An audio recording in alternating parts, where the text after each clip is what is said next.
warahmatullahi wabarakatuh. Saya Siti Wijaya Sama Karomah dari kelompok 9 akan menjelaskan mengenai mengajar kelompok kecil dan perseorangan. Tujuan pembelajaran: 1. Memahami karakteristik pengajaran kelompok kecil dan individu. Kedua, menerapkan pendekatan pedagogik yang tepat dalam konteks tersebut. Dan ketiga, mendesain strategi pembelajaran yang adaptif dan personal. Pengertian dasar mengajar kelompok kecil adalah proses pembelajaran yang dilakukan oleh seorang pendidik kepada sejumlah kecil peserta didik, biasanya 2 hingga 15 orang, dengan tujuan untuk meningkatkan efektivitas pembelajaran melalui interaksi yang lebih personal, intensif, dan partisipatif. Sedangkan mengajar perseorangan adalah proses pembelajaran yang dilakukan oleh pendidik secara langsung kepada satu orang peserta didik dengan pendekatan yang sangat individual, terfokus, dan disesuaikan dengan kebutuhan, kemampuan, serta gaya belajar peserta didik tersebut.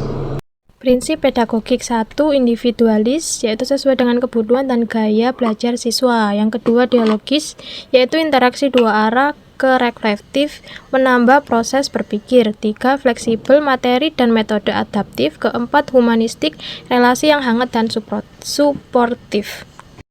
Strategi mengajar kelompok kecil, yaitu 1. Diskusi terarah. Diskusi terarah adalah salah satu bentuk strategi pembelajaran dalam kelompok kecil yang dilakukan dengan bimbingan dan arahan langsung dari guru, dengan tujuan agar peserta didik dapat fokus pada topik tertentu, mengembangkan pemahaman, serta melatih keterampilan berpikir kritis dan komunikasi. Yang kedua yaitu studi kasus. Dalam pembelajaran kelompok kecil, studi kasus diberikan dalam bentuk narasi, cerita, atau situasi tertentu yang berkaitan dengan materi pembelajaran. Kemudian dianalisis secara kolaboratif oleh siswa untuk menemukan solusi atau kesimpulan. Ketiga yaitu pembagian peran. Dalam strategi mengajar kelompok kecil, pembagian peran sangat penting untuk menciptakan kerjasama yang efektif, tanggung jawab yang merata, dan partisipasi aktif dari setiap anggota kelompok. Dengan peran yang jelas, setiap siswa tahu tugasnya dan berkontribusi sesuai kapasitasnya dalam mencapai tujuan pembelajaran. Keempat yaitu rotasi kepemimpinan. Rotasi kepemimpinan adalah strategi dalam pembelajaran kelompok kecil di mana peran pemimpin kelompok atau ketua koordinator atau fasilitator secara bergiliran diberikan kepada setiap anggota kelompok dalam jangka waktu tertentu. Tujuannya adalah untuk memberi kesempatan yang adil bagi semua siswa untuk belajar memimpin, meningkatkan rasa tanggung jawab, dan mendorong partisipasi aktif secara merata. Baik, sekarang saya akan menjelaskan tentang strategi mengajar perseorangan, yaitu tentang refleksi terpadu.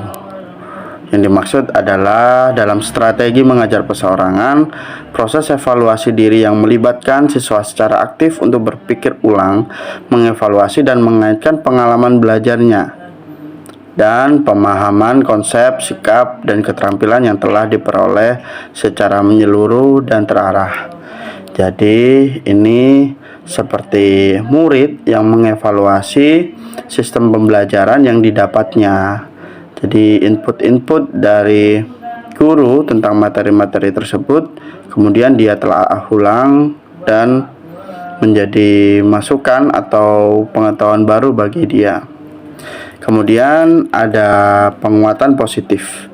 Nah, dalam penguatan positif, bentuk penghargaan itu yang terutama atau respon yang diberikan kepada guru untuk memperkuat perilaku positif siswa seperti usaha belajar, ketekunan, kreativitas, atau jawaban yang tepat. Dalam strategi mengajar perseorangan, penguatan positif menjadi sangat efektif karena guru dapat memberikan stimulus atau perhatian dan apresiasi secara langsung, personal, dan tepat sasaran kepada satu siswa.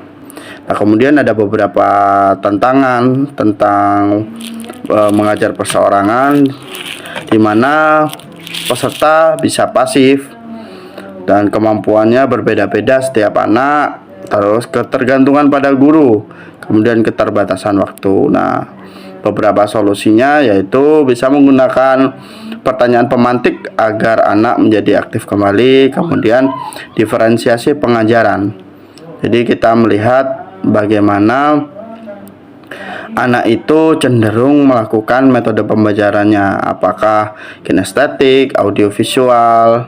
Nah, kita bisa melakukan pembelajaran yang efektif dengan metode yang berbeda.